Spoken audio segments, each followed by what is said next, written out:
Hello and welcome, my name is Jason, and today we'll be creating the next two artworks to add to my Oracle card deck series.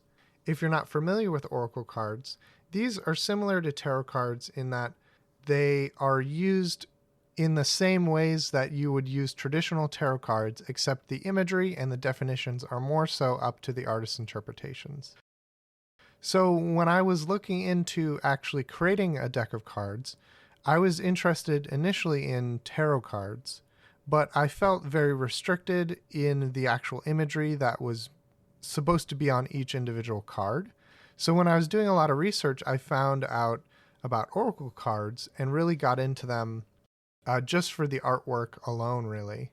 And as I started to do this research and kind of get into getting a few decks myself and kind of looking through them and even kind of using them just to feel out how to actually, how these cards are actually used, I started to get really interested in creating my own deck and actually illustrating each individual painting or artwork on my own without really being restricted by the typical and classical imagery that is usually in tarot cards. Because with tarot, you have the very specific suits, you have the very specific number of images, the colors, all of these things that kind of lend itself to the actual definitions of each card. So I felt like if I wanted to do something with my own style, well, there are many artists that do tarot in their own style. I think if I wanted the imagery to lend itself to the definitions of each card really well, I would have to really stick very closely to the original intentions of the classical tarot cards that we're familiar with.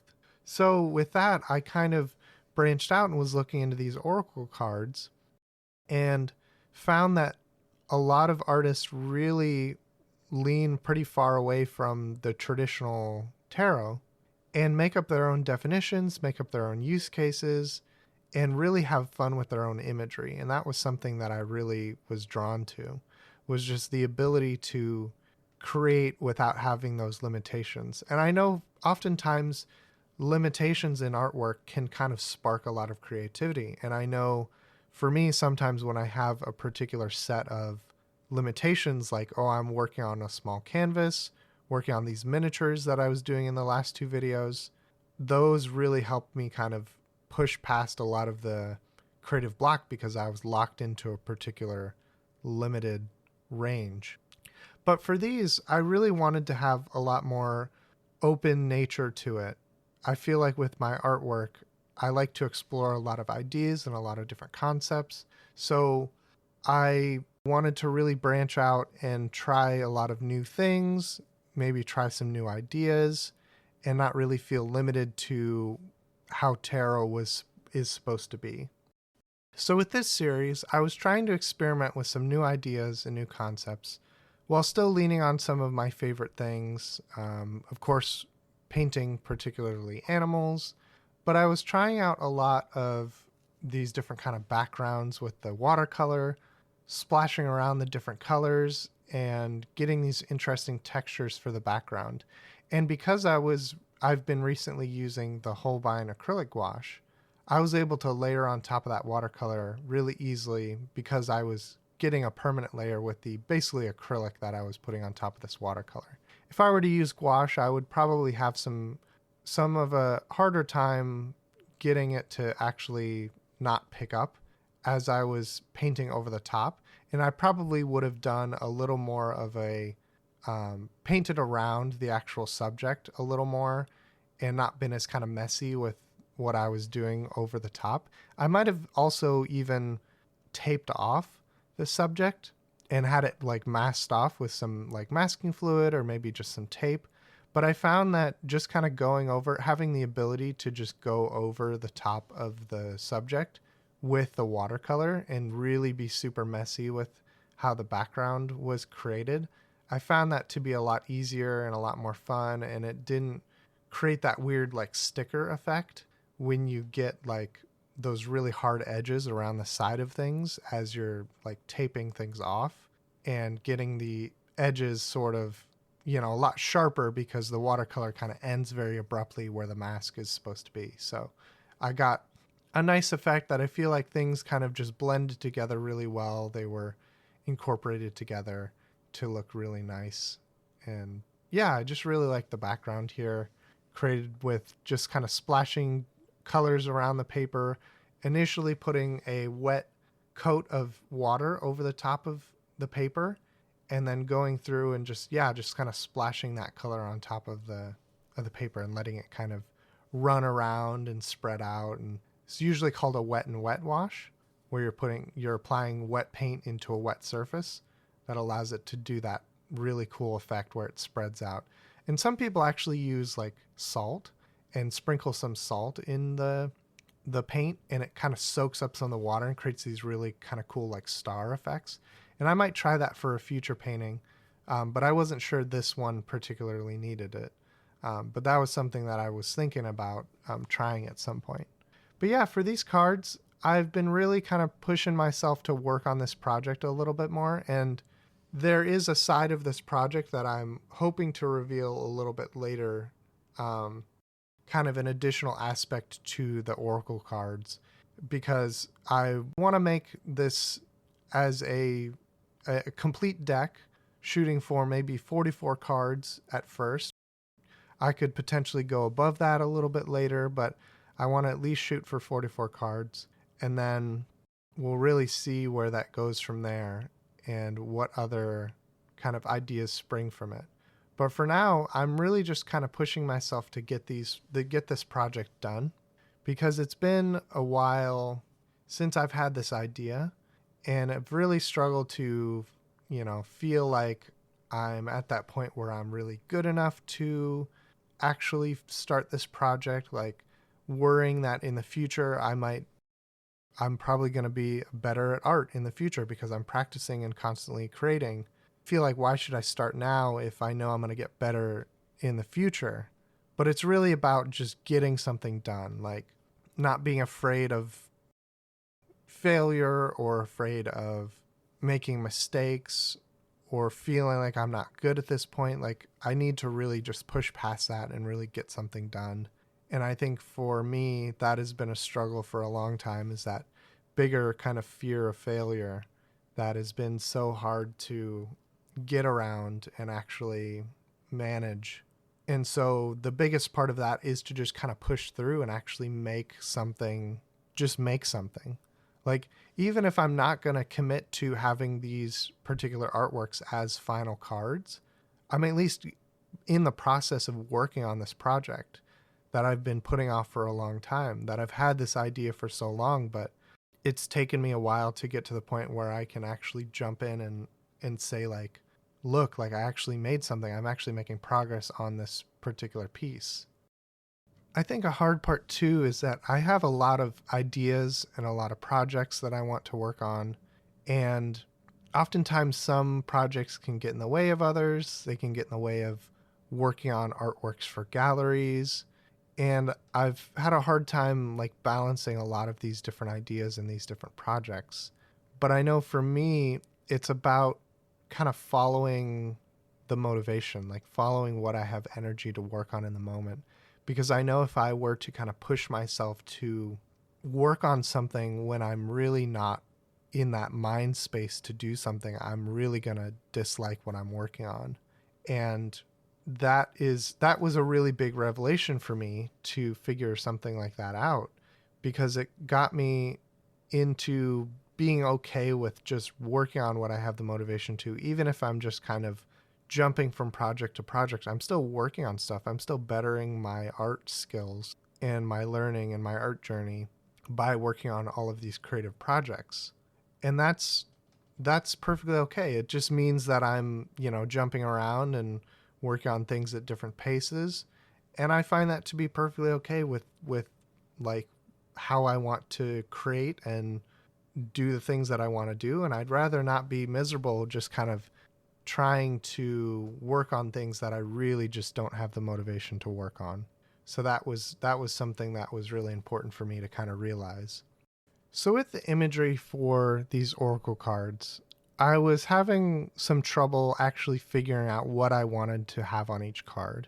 And I think I was stuck on figuring out whether I wanted to make the meanings first and then make the drawings from that, or make the drawings or paintings and then make the meanings out of those.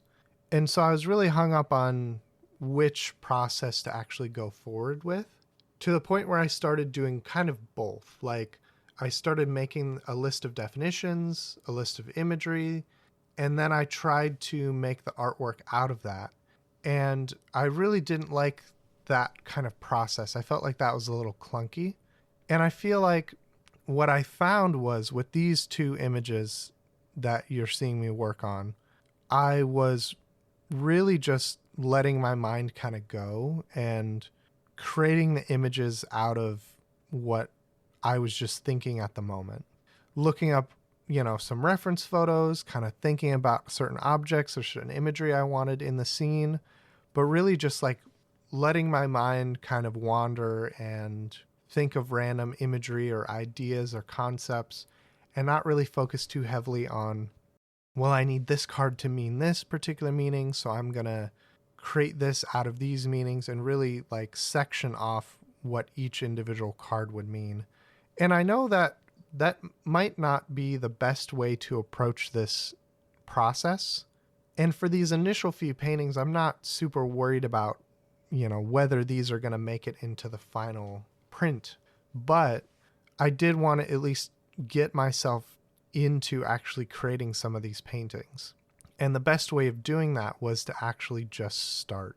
And by just starting, I was kind of jumping over the process of creating those definitions and just getting into actually making paintings. And that was something that I felt like really kind of helped out. Like, I'm actually really enjoying this image that I made here, this first painting. I think it's really fun and kind of whimsical. And I think it was perfectly fine to just jump into the artwork and make those definitions a little later. A lot of the times with my own artwork, like my more studio works, I tend to think about the story or the meaning of the painting, at least during the process of creating the painting. I might come in to the painting with a vibe, but I never start a painting knowing exactly what I want to say, because I feel like painting for me is all about, painting for me is almost like the process of formulating words in your head before you're about to speak them. A lot of the times I don't start with that thing I want to say perfectly rendered in my head before I say it. I have to go through a process of thinking it out and actually like formulating that entire sentence in my head before I actually start speaking. And I feel like with painting, it's a form of communication. It's a form of expression. So in that similar way, I'm spending the time creating, thinking about what the meaning is, thinking about how I'm actually going to say what I want to say. And sometimes I have to kind of finish a painting and then work through the imagery that's there to kind of decipher what I was trying to say with this image. And I think that's kind of a process that I've gotten a little bit used to, is creating the painting and then coming at it afterwards, thinking about what the meaning was, what the actual expression of the painting was. And I think for these cards, that's something that I really want to look at as well.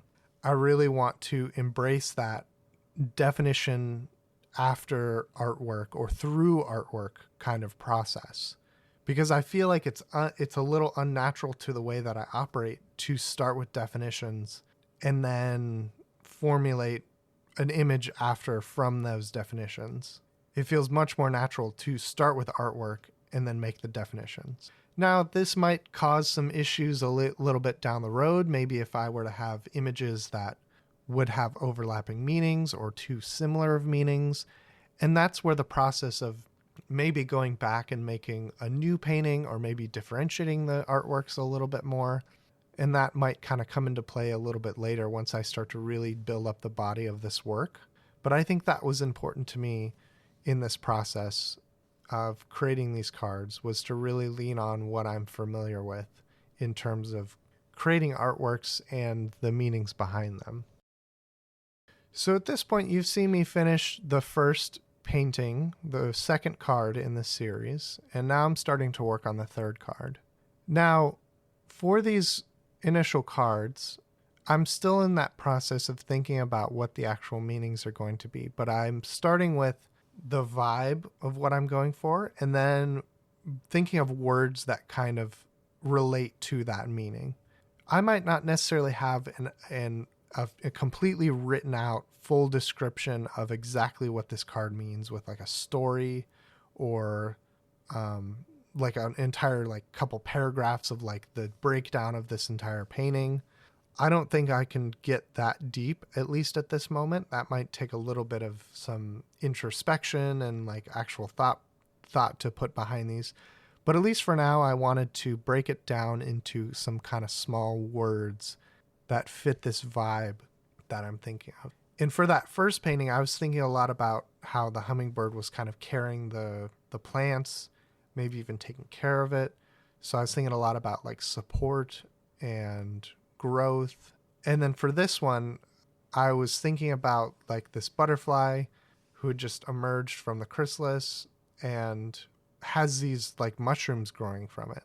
So it was a little bit about like, you know, growth again, but also like a rebirth, but also something about like how the mushrooms kind of grow out of decay. So something like I'm almost thinking about how like there was like a new chance at life, but there's still something that's like decaying away.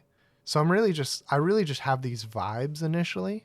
I don't have like that full on definition right now, but it's something that I'm planning on working on in depth a little bit later. And that's probably a process that I'll do off camera, unless it's really something that people are interested in seeing. I'm thinking about a little bit later in the process, probably going through and breaking down like the process of doing a little bit of the design work behind the actual card itself. Because these artworks are not going to be exactly what are printed on the cards. Like we'll have, of course, the artwork will be on there, but there'll probably be some nice kind of borders or graphic design behind that. So I might even talk about the process of doing that in a little bit later of a video. But at least for now, I did want to show my process of painting the cards just to help kind of inspire others that are really looking to do either a project similar to this, something that they're project similar to this, like somebody who's interested in actually making like a tarot or oracle deck, or even people who are just interested in getting kind of inspired to start a big project. Because that's something, you know, I talked about previously, like starting this big project has been really challenging, and knowing how much work is going to have to be put into making these cards. Like if I think about it, break it down, that's 44 different artworks. And that sounds like a lot. Like compared to how much artwork I make in a single year, if I think about 44, like that is almost a couple years worth of commitment. Unless I work on like some smaller pieces, don't make them as super elaborate, I can tend to make those at a little quicker of a pace. And I think that's something that I'm kind of trying to do with these artworks, is make them, you know, they don't have super complicated backgrounds. They're pretty much just like some color in the background and a subject matter. And I felt like that would help me kind of get through this project a little quicker and not really worry too much about making that many fully completed, intensely detailed artworks like I've done in the past. And of course, I'm also working small here. I'm working on these, like, it's pretty much just a 9 by 12 sheet of paper cut in half, and I'm painting on just one side of it. And I think I'll probably just have to like photo scan them just to get some high quality scans a bit later. But for the most part, I think kind of limiting the scope a little bit of this is definitely going to help me kind of get through this project a little more easily. And it's almost like what I mentioned earlier about the limitations. One thing that was really having me kind of struggling was there's so much possibility with this project. There is no limitations currently. So there's an endless amount of ideas that can come from what cards do I make, what imagery do I use, the definitions of things. There's so much possibility there that it felt really overwhelming. What I found was that I could limit myself further by breaking down into particular categories of imagery. I didn't just want to go with a, very broad range of animals or plants or endless amount. It could be literally imagery about anything. I thought it would be a good idea to kind of limit it down to particularly pollinators. Now, if you know from any of my previous artwork, you'll know that I love and enjoy painting butterflies, and that's been something that I've really enjoyed doing for quite a long time now. They're just super fun to paint. They're very pretty. They're pretty much my favorite animal. So I wanted that to be a core theme of my cards, of my artwork. But I didn't just want to limit it to only butterflies. I felt like that would be a little limiting. And there's other animals in that range of pollinators that I find really enjoyable to paint as well. So you've probably seen with that first painting, with that one of the previous videos, that I did a bee.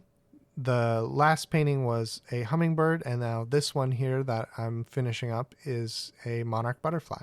So you probably might have picked up on that theme already, but this is something that I'm kind of locking in at the moment, trying to really stake my claim here at this moment. Just this is kind of the theme that I'm going for with this project, and it might kind of vary as I go. Who knows? Like, I'm only 3 paintings into this project. I might even shift a little bit or pivot and pick up something else, but I at least want to, show what my process is so that other people can really get interested in this kind of project or really get inspired by how I'm creating these. And yeah, so these are the Oracle cards. This are the second and third Oracle card in the series. I've made 3 so far, one in a previous video, but I'm really happy with how these turned out. I think they're really pretty. I love the backgrounds, the different colors that were used with the watercolor just to kind of splash things out and get those colors to really blend and mix together. I thought that was really fun. But yeah, once I get a few more cards, I'll talk a little bit more about the definitions, how I kind of created those definitions out of interpreting these cards, and then maybe a little bit more about the graphic design. Anyway, thanks so much for watching this video, and I hope to see you in the next.